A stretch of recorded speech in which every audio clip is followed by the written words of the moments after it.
आया कहाँ से कहाँ है जाना, आया कहाँ से कहाँ है जाना, ढूंढ ले ठिकाना चेतन ढूंढ ले ठिकाना, ढूंढ ले ठिकाना चेतन ढूंढ ले ठिकाना। सब कुछ तो जाना निज को न जाना, सब कुछ तो जाना निज को न जाना, कैसा ज्ञान धारी तूने आपा न पहचाना, कैसा ज्ञान धारी तूने आपा न पहचाना। एक दिन तेरा गोरा ये तन मिट्टी में मिल जाएगा, कुटुंब कबीला खड़ा रहेगा, कोई न बचा पाएगा, नहीं चलेगा कोई बहाना, नहीं चलेगा कोई बहाना, ढूंढ ले ठिकाना चेतन ढूंढ ले ठिकाना, ढूंढ ले ठिकाना चेतन ढूंढ ले ठिकाना। बाहर सुख को खोज रहा है क्यों बनता दीवाना रे, आत्म ही सुख धाम है चेतन निज को भूल न जाना रे, सारे सुखों का है ये खजाना, सारे सुखों का है ये खजाना, ढूंढ ले ठिकाना चेतन ढूंढ ले ठिकाना।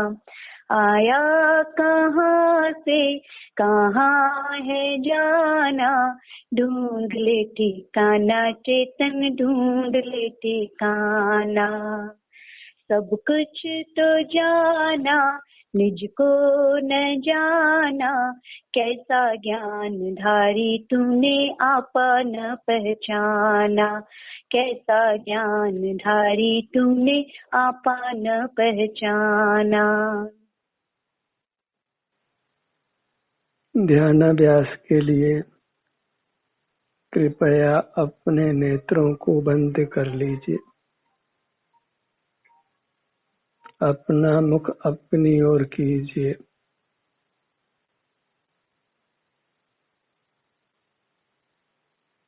अपने अमूर्त शरीर का एहसास कीजिए।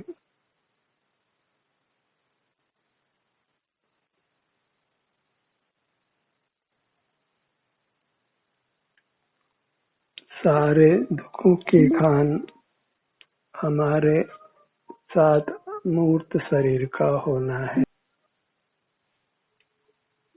हमें अशरीरी होना है, यही एक लक्ष्य बनाइए।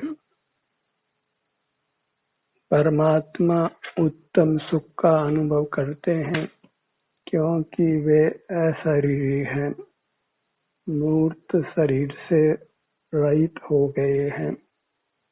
आयु पूरी करने के पश्चात उन्हें पुनः मूर्त शरीर प्राप्त नहीं हुआ है और हमें मूर्त शरीर से मुक्त होना है।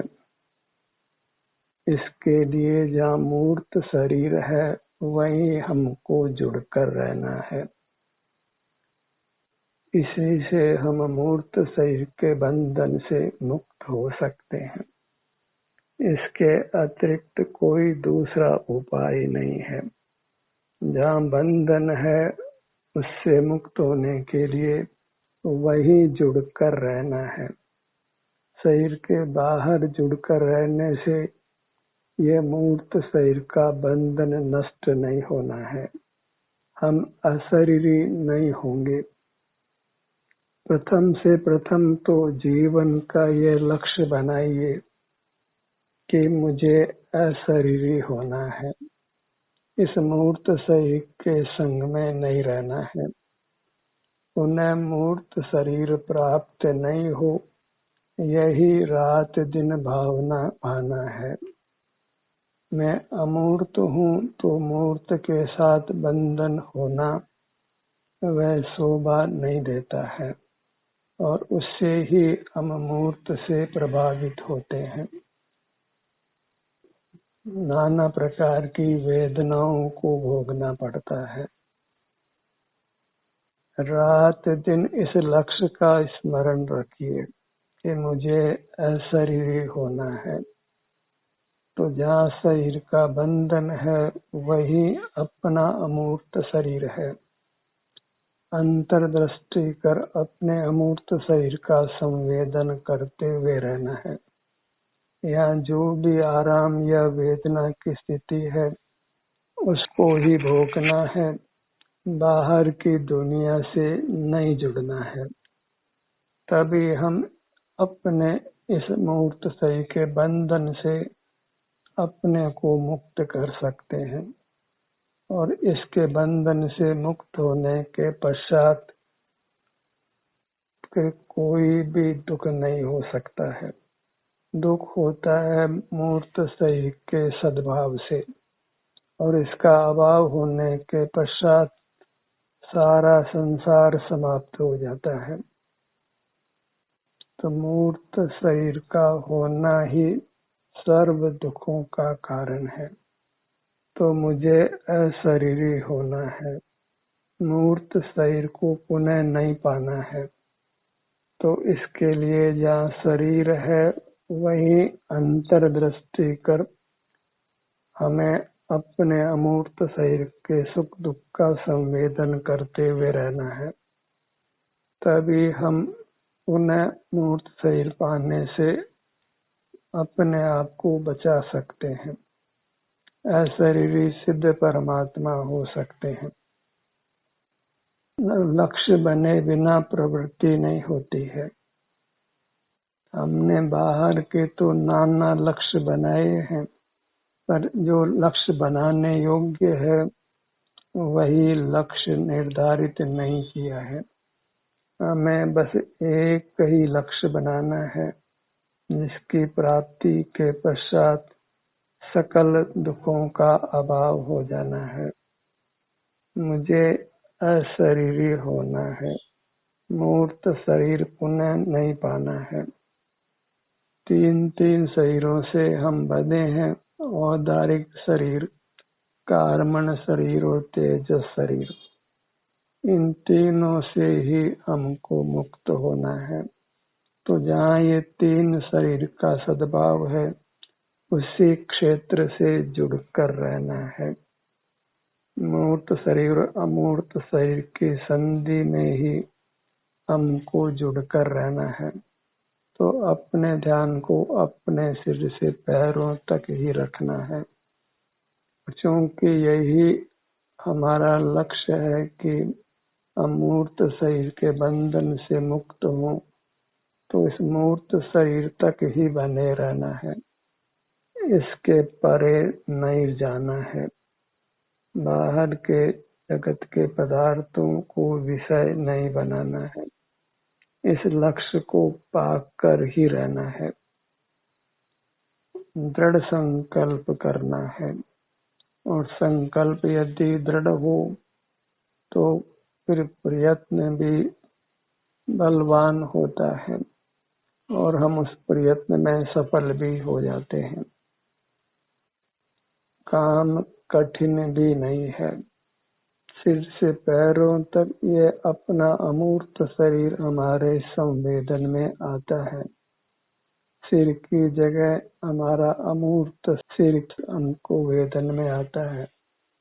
पाँव की जगह पाँव अनुभव में आते हैं। इस प्रकार समग्र ही अमूर्त काया जो मूर्त शरीर में विद्यमान है, जो अपना स्वरूप है, उसका हमको अनुभव संवेदन होता है। तो इसी संवेदन को करते हुए रहना है। मूर्त शरीर के बंधन के साथ रहते हुए अनंत काल हो गया। अब इसके संग नहीं रहना है और इसके लिए पूर्ण पुरुषार्थ जगाना है। रात दिन बस सिर से पैरों तक ही बने रहना है। इसी लक्ष्य को पाकर रहना है, सिद्ध परमात्मा होकर रहना है, और कुछ भी नहीं चाहिए। न लक्ष्मी चाहिए, न सरस्वती चाहिए, न कोई यश चाहिए, कुछ मूर्त पदार्थों का सुख नहीं चाहिए, न कोई लोक व्यवहार ही चाहिए। मूर्त शरीर के संग में ही हम लोक व्यवहार करते हैं, तो मूर्त शरीर का संग नहीं चाहिए तो लोक व्यवहार नहीं करना है।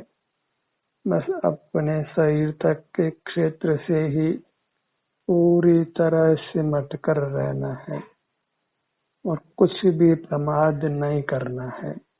इस काम को करके ही रहना है, परमात्मा होकर ही रहना है। और जीव की सामर्थ्य असीम है, वह जिस लक्ष्य को निर्धारित करे, उसका प्रयत्न करे, तो उस लक्ष्य को पा सकता है। सुख हमारा स्वभाव है, उसको पाने का हमको अधिकार भी है। हम मूर्त शरीर के बंधन से रहित रहें, मुक्त रहें, यह हमारा अधिकार है।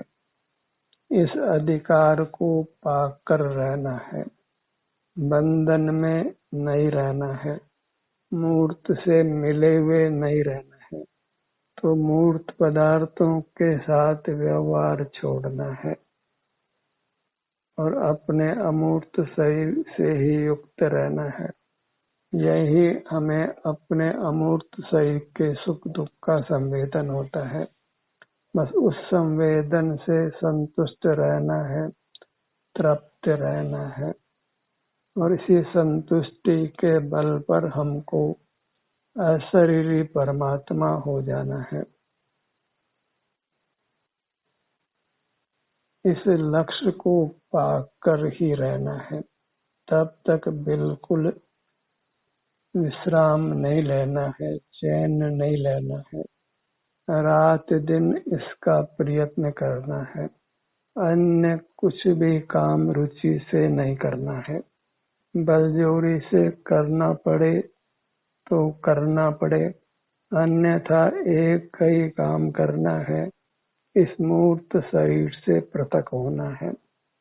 तो अपने अमूर्त शरीर मूर्त शरीर की संधि में ही हमको रात दिन जुड़कर रहना है, एक पल भी असावधान नहीं रहना है। अपनी अमूर्त काया से निरंतर जुड़कर रहने से ही हम मूर्त शरीर की मिलावट को दूर कर सकते हैं। और एक बार मूर्त शरीर की मिलावट समाप्त हुई, कारण शरीर की, तेजस शरीर की, औदारिक शरीर की, तो फिर अनंत काल भी मूर्त शरीर को नहीं पाना है, पूर्ण आनंद के साथ रहना है। आनंद को भोगना हमारा अधिकार है, क्योंकि वह हमारा स्वरूप है। उस आनंद को पाकर ही रहेंगे। अपने स्वरूप को खोना नहीं है, उसको पाकर ही रहना है। उसको पाने का हमको पूर्ण अधिकार है, क्योंकि वह हमारा स्वरूप है, हमारा ही स्वभाव है। तो सिर से पैरों तक ही मूर्त शरीर का बंधन है, तो यही इतने क्षेत्र से ही रात दिन जुड़कर रहना है। फिर शरीर में कितनी ही वेदना भी क्यों न हो, इस क्षेत्र से बाहर नहीं होना है।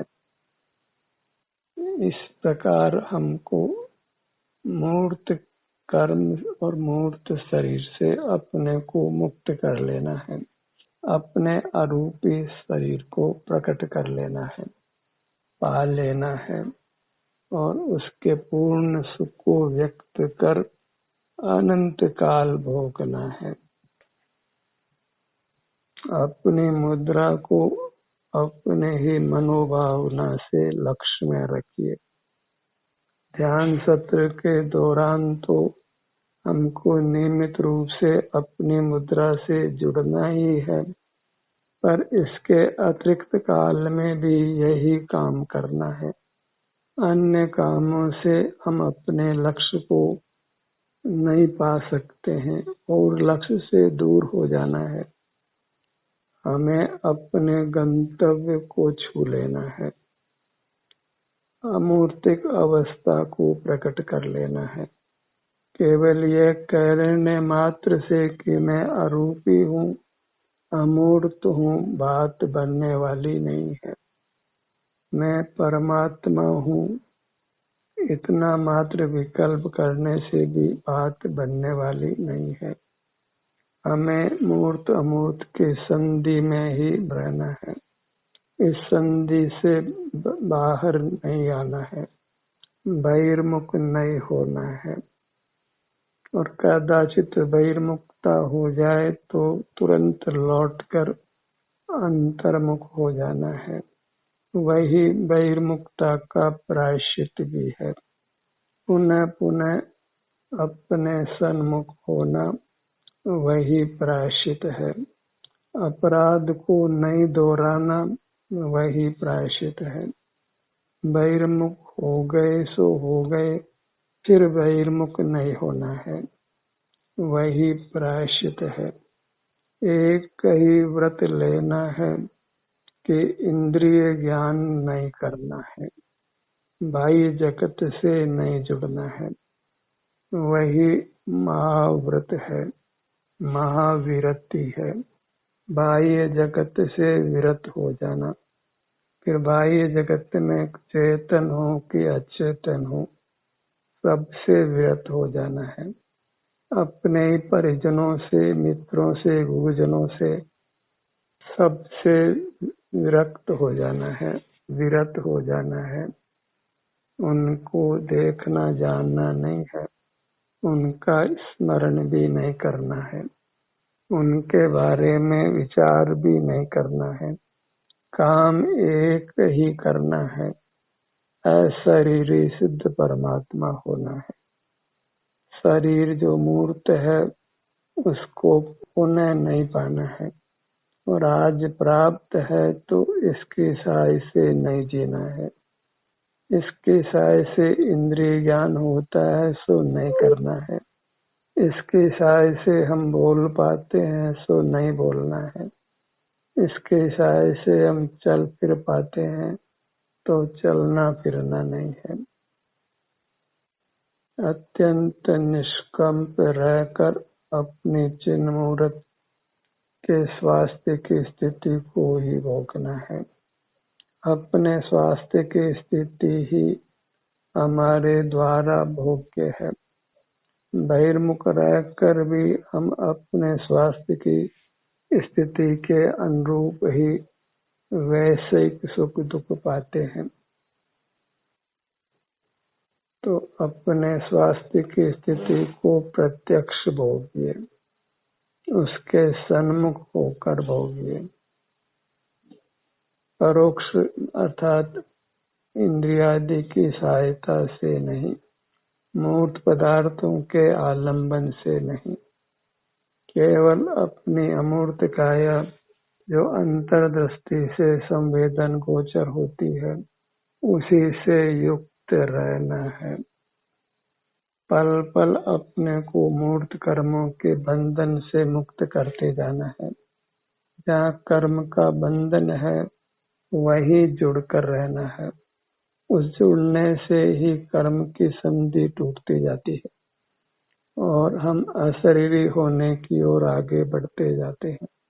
और जब पूर्ण कर्म का क्षय हो जाना है तो हमें अमूर्त प्रकट हो जाना है, अशरीरी सिद्ध परमात्मा हो जाना है। इस लक्ष्य के अलावा कुछ भी सोचना नहीं है, कुछ भी देखना जानना नहीं है। रात दिन अपने लक्ष्य को पाने के लिए ही प्रयत्नशील रहना है, क्योंकि इसके फल में उत्तम अविनाशी सुख पाना है, सर्व दुखों से मुक्त हो जाना है। उस सत्र के दौरान तो इस मूर्त अमूर्त की संधि से जुड़कर रहना ही है, नियमित रूप से रहना है। इस सत्र के समय अन्य चिंतन नहीं करना है। इस सत्र के समय यथासंभव अन्य कार्यों को नहीं करना है, क्योंकि अन्य कार्यों को करते रहने से अशरीरी होना संभव नहीं है, और अशरीरी हुए बिना हम उत्तम अविनाशी सुख नहीं पा सकते हैं, जन्म मरण से मुक्त नहीं हो सकते हैं। सकल दुखों की खान जो मूर्त शरीर का रहना है, उससे हम मुक्त नहीं हो सकते हैं। इस मूर्त शरीर से अपने को छुड़ाना ही है, इसके मेल को स्वीकार नहीं करना है। तो इसकी जाति के जितने भी मूर्त पदार्थ जगत में हैं, उनसे विमुख रहना है, उनको उपयोग का विषय नहीं बनाना है। और ज्ञान से तो हम मूर्त को ही जान पाते हैं, अमूर्त को आज तक हमने जाना नहीं है, क्योंकि इंद्रिय ज्ञान में मूर्त पदार्थ ही प्रतिबिंबित होते हैं। दर्पण में भी मूर्त पदार्थ ही प्रतिबिंबित होते हैं। पानी के जल में भी स्थिर होने पर ऊपर के मूर्त पदार्थ ही प्रतिबिंबित होते हैं। तो हमको मूर्त पदार्थों को प्रतिबिंबित नहीं करना है, उससे ही संसार फैलता है। हमें बस अपने अमूर्त शरीर को ही भोगना है, और वह ईमान भी है, अपनी वस्तु को ही भोगना। मूर्त वस्तुएं कदापि हमारी नहीं है, इसलिए उनको भोगना नहीं है। उनको देखना जानना ही उनको भोगना है। अन्य प्रकार से उनको उपयोग में लेना उनको भोगना है। हमें केवल अपनी अमूर्त काया को ही भोगना है, उसी को काम में लेना है, उसी से सुख पाना है। इसी से हमारी स्वाधीनता है, आत्मनिर्भरता है, स्वावलंबन है, और यही सुखी होने का मार्ग है, मोक्ष का मार्ग है। हमें मोक्ष मार्ग में ही अपने को स्थापित करना है, और दृढ़ता से स्थापित करना है। अपने लक्ष्य को पल भर को भी भूलना नहीं है, अन्य कोई लक्ष्य बनाना नहीं है।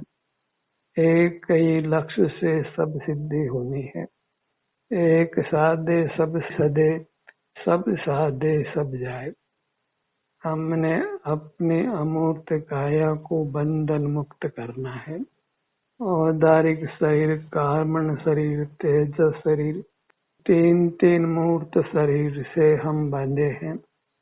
तो यहाँ ही अपने ध्यान को लाकर रुकना है, और यही अपने स्वास्थ्य की स्थिति अनुभव में आती है, उसी को भोगना है। मूर्त पदार्थों को लक्ष्य में रखकर वैसे सुख दुख नहीं भोगना है।